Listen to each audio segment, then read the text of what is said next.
اللہ اللہ اللہ۔ بسم اللہ الرحمن الرحیم، نحمدہ ونصلی علی رسولہ الکریم، اما بعد۔ عرض کیا گیا تھا کہ ایک ایمان والے کے لیے رسول اللہ صلی اللہ علیہ وسلم کی اطاعت بہت ضروری ہے۔ ہمارے پوری امت کے لیے رسول اللہ صلی اللہ علیہ وسلم آئیڈیل اور نمونہ ہے۔ مسواک کی سنت بتائی جا رہی تھی، مسواک انسان کو کیسے کرنا چاہیے، مسواک کتنی بڑی ہونا چاہیے، یہ عرض کیا گیا تھا۔ مسواک پکڑنے کا طریقہ بھی کل بتایا گیا۔ ایک سنت رہ گئی تھی کہ مسواک جو ہے دانتوں میں چوڑائی میں، دانتوں میں عرضاً اور زبان میں طولاً لمبائی میں کرنی چاہیے۔ جیسے ہم دانتوں میں مسواک کرتے ہیں ایسے ہی زبان پہ بھی مسواک کرنی چاہیے، اور دانتوں کے ظاہر و باطن اور اطراف کو بھی مسواک سے صاف کیا جائے، یعنی دانت کے جو سامنے کا حصہ ہے وہ بھی صاف کیا جائے، اور دانت کا وہ حصہ جو زبان سے لگا ہوا ہے وہاں پہ بھی مسواک کی جائے۔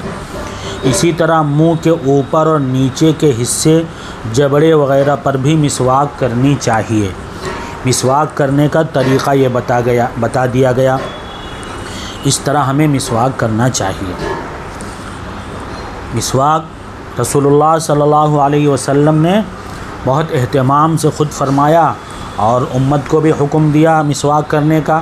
کل عرض کیا گیا تھا کہ مسواک بہت سی بیماریوں سے نجات اور کا ذریعہ ہے، بہت سی بیماریوں سے بچاتی ہے۔ ایک حدیث شریف نظر سے گزری، حضرت عائشہ رضی اللہ تعالی عنہا مرفوعاً نقل کرتی ہیں کہ مسواک بہت سی بیماریوں سے شفا کا ذریعہ ہے، سوائے سام یعنی موت کے علاوہ بہت سی بیماریوں، تمام بیماریوں سے نجات کا ذریعہ ہے۔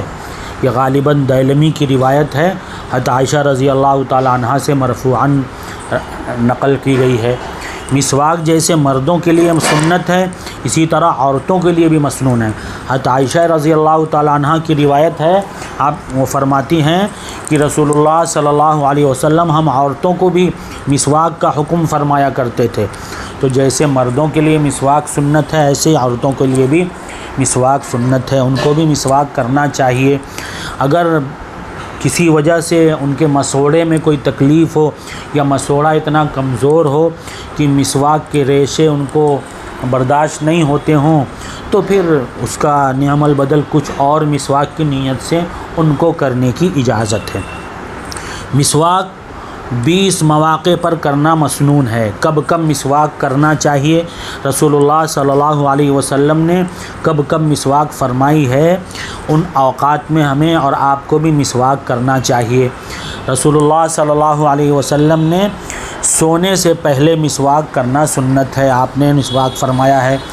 سونے کے بعد اٹھنے پر مسواک کرنا سنت ہے۔ وضو کرتے وقت یہ دو الگ الگ سنت ہے۔ سو کے اٹھ کر فوراً مسواک کر لینا یہ الگ سنت ہے، اور پھر اس کے بعد جب انسان وضو کرنے بیٹھے گا پھر مسواک کرنا یہ الگ سنت ہے۔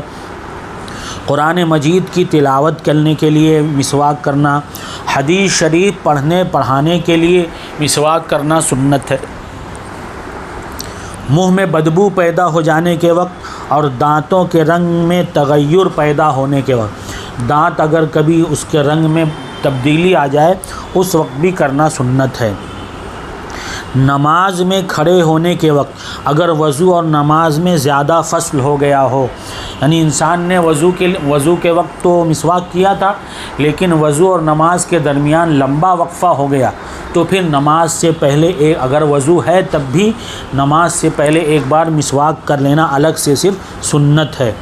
وتر کے بعد مسواک کر لینا سنت ہے۔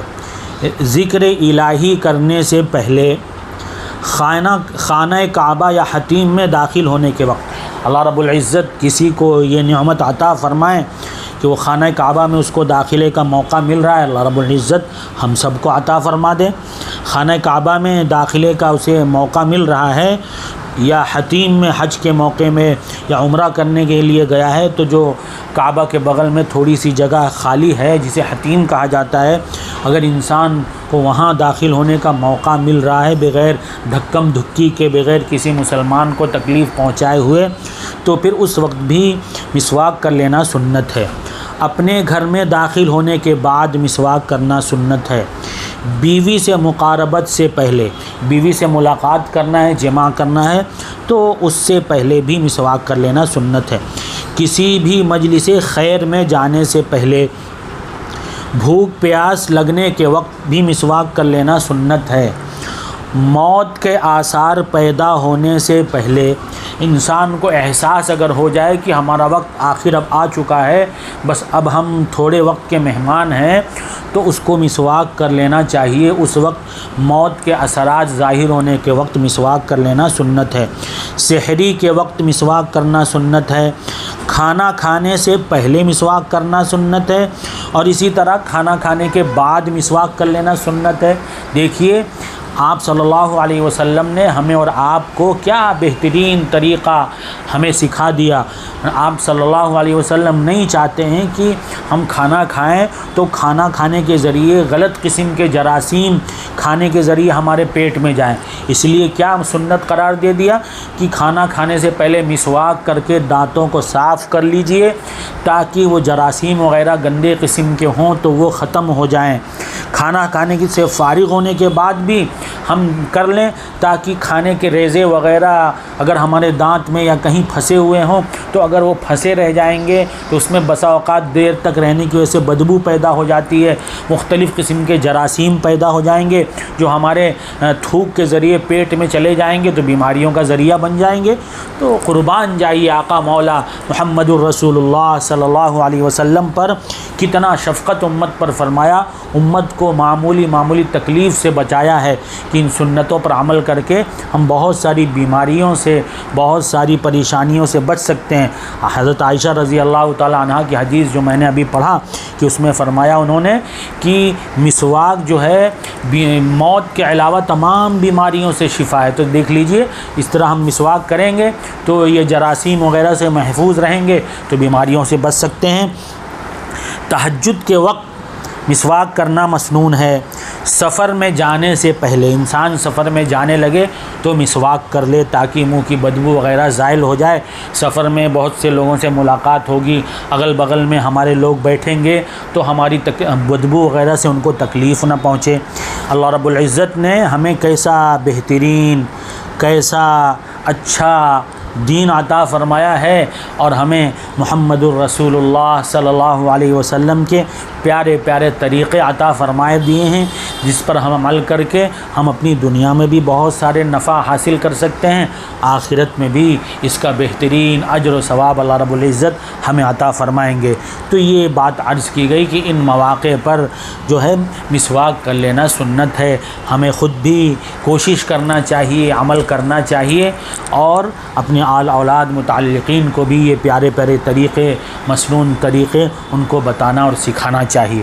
اللہ رب العزت مجھے بھی عمل کی توفیق عطا فرمائے، آپ حضرات کو بھی، سننے والوں والیوں کو بھی عمل کی توفیق عطا فرمائے۔ وآخر دعوانا الحمد للہ رب العالمین۔